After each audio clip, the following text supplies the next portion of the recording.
La pregunta, efectivamente, como señala el presidente, en realidad es parte de un tema mucho más profundo, más allá del tema de los consultorios adyacentes a las farmacias, pero comentaré brevemente de ambas cosas. Primero, sobre los consultorios adyacentes. En los últimos aproximadamente 8 años a 10 años se empezaron a establecer este tipo de unidades de atención médica, consultorios, pegados a la farmacia, adyacentes a farmacias. No en cualquier farmacia, sino en un conjunto de farmacias de cadena o farmacias corporativas, que son empresas muy lucrativas que tienen presencia en casi todo el territorio nacional. La idea básica con la que estos consultorios empezaron a hacer fama y después a tener una clientela importante fue que tienen una resolución inmediata que aparentemente soluciona problemas de salud, porque simplemente hay que pararse en el consultorio, no se necesita hacer cita y se le atiende. Entonces eso empezó a atraer a la población que le parecía inconveniente, y desde luego puede serlo, el hacer filas o tener tiempos de espera en las instituciones públicas. Entonces la fórmula parecía genial, ¿no? La población fue muy entusiasta de tener esto. Voy a la esquina, además hay una gran cantidad de consultorios por todos lados. ¿Quién se puede oponer a una situación así? Pero cuando se analiza esto de manera puntual, se puede ver que en realidad es un gran engaño. ¿En qué sentido? Los consultorios adyacentes a la farmacia no resuelven problemas de salud de mayor importancia. Quizá resuelven una pequeña gripe, un dolor de cabeza, una diarrea, un problema de salud muy de corta duración que afecta a población principalmente sana. Pero alguien que tiene diabetes o hipertensión o una enfermedad pulmonar o una enfermedad cardíaca crónica, como gran cantidad de la población mexicana, estos consultorios no le van a resolver o incluso podrían poner en peligro su salud y su vida. Y esto es muy importante tenerlo presente. Y esto está documentado en las investigaciones del Instituto Nacional de Salud Pública, precisamente, que usted menciona. No solo ahora, desde la encuesta 2012 ya se había documentado. La cuarta parte de las consultas que ocurrían en 2012 y la tercera parte ahora con COVID ocurrieron en consultorios adyacentes a farmacia. Ahora, ¿de dónde viene esta idea y por qué decimos que es un asunto inconveniente? Las condiciones, incluso laborales, del personal médico, médicas y médicos, en general son personas jóvenes, médicas y médicos generales, que trabajan en estos consultorios, son condiciones muy precarias. Hay todo un tema incluso de justicia laboral o incluso de cumplimiento de las leyes relativas a las condiciones laborales que podrían estar siendo violadas sistemáticamente en estos consultorios adyacentes a farmacia por estas corporaciones. Son contrataciones eventuales. El otro día un reportero aquí cuestionaba el tema de los médicos cubanos y utilizaba una serie de consignas que han sido sembradas por grupos muy conservadores en México, también en Estados Unidos, en Miami y otros lugares, para referirse a estas condiciones laborales de los médicos cubanos, lo cual es completamente falaz, como ya se comentó. Pero no se visualiza que en el propio México contemporáneo hay condiciones laborales muy precarias para el personal de salud. Contrataciones eventuales, contrataciones que no hacen antigüedad, no tienen seguridad social en una proporción mayoritaria de quienes laboran ahí, pero además tienen una presión importante por ser agentes de venta de los medicamentos que se dan en la farmacia. Es decir, básicamente el personal de salud, aun cuando tuviera capacidades intelectuales, desde luego los tienen, pero de formación, son recientemente graduadas y graduados, trabajan ahí, pero están bajo presión porque tienen que hacer recetas de múltiples medicamentos, porque ese es el interés principal. No es dar consulta, no es resolver un problema de salud. Algunas de estas cadenas incluso no cobran por la consulta y le llaman asesoría médica gratuita, porque no lo consideran relevante el acto médico, la deliberación diagnóstica, el razonamiento, la exploración del paciente. Para estas cadenas de farmacias lo importante es que salgan con una receta de 6, 8, 10, 15 medicamentos, la gran mayoría no indicados, no correctamente indicados.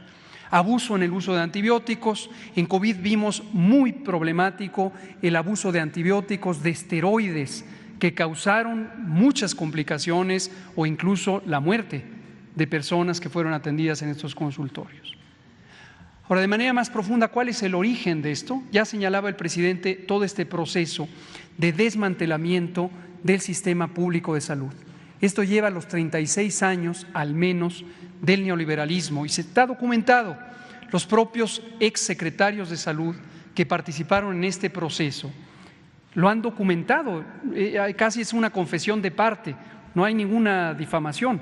Ellos mismos fueron parte de un proyecto diseñado para desmantelar lo público.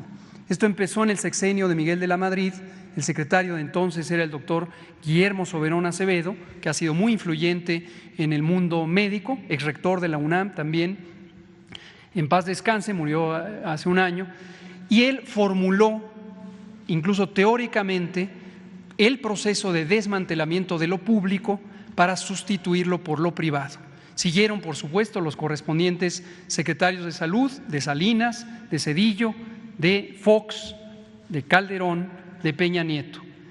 La idea básica, porque esto no fue un invento mexicano, esto fue un invento de los sistemas financieros globales, el Banco Mundial, el Banco Interamericano de Desarrollo, el Fondo Monetario Internacional, y se aplicó en una gran cantidad de países del mundo, destacadamente en América Latina, incluyendo el Chile de Pinochet y varios otros países, Colombia, con los gobiernos de derecha que se tenían hasta hace muy pocas semanas, y que el modelo era desmantelar lo público.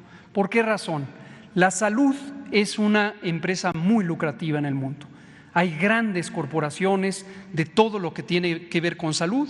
Es la segunda o tercera operación más lucrativa del mundo, junto con la industria de la energía, el petróleo, y la industria de las armas.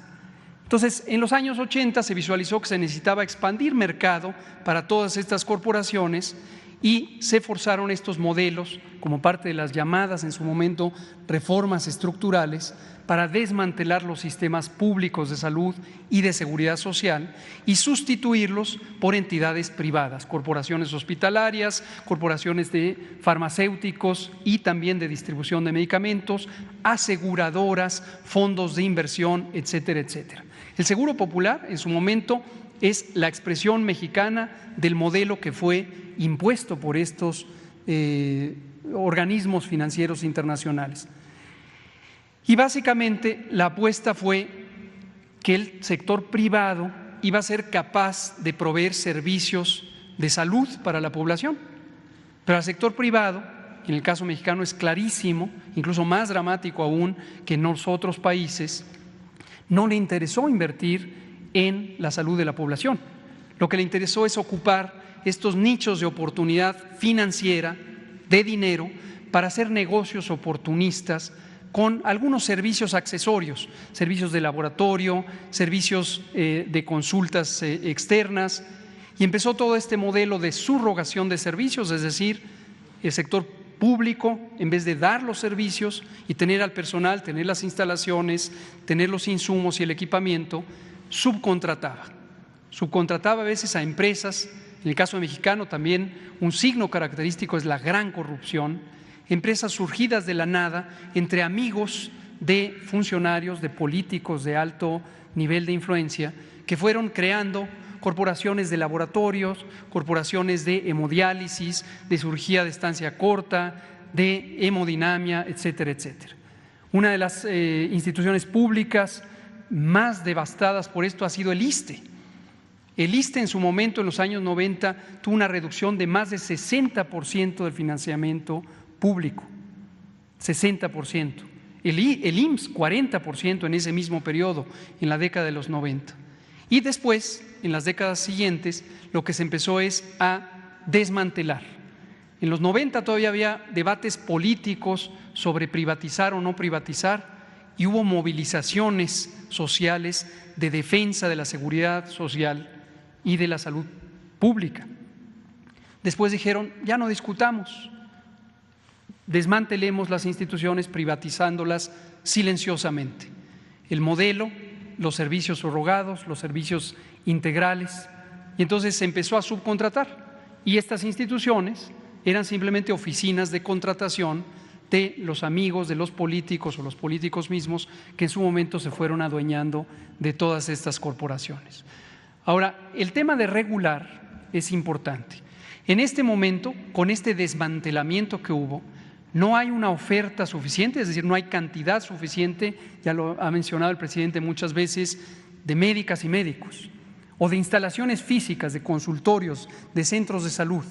Por eso lo estamos recuperando, estamos instalando capacidades. SOE ha presentado aquí muchas veces cómo en tan solo 100 días se logró reinstalar la capacidad de hacer cirugías o de realizar servicios especializados de atención médica o simplemente de dar consulta para la atención del parto o la atención de la niñez en los centros de salud del IMSS Bienestar que hoy están incorporando a los servicios estatales de salud. Va a haber una fase de transición. En ese sentido, los consultorios adjuntos o adyacentes a farmacia hoy cubren una necesidad, pero lamentablemente en condiciones muy precarias. Precarias para la población que se atiende, precarias para los trabajadores, médicos y médicas que laboran ahí y en cambio muy lucrativas para esas corporaciones. Pero no podemos cancelarlos de tajo. Lo deseable es que no existan, lo deseable es que no existan, en la medida en que el sistema público garantice la gratuidad, la universalidad, todo mundo tenga acceso y desde luego que la calidad sea atractiva para el pueblo. Entonces, ese es el planteamiento, pero es muy probable que esa fase de transición implique regular de manera más estricta.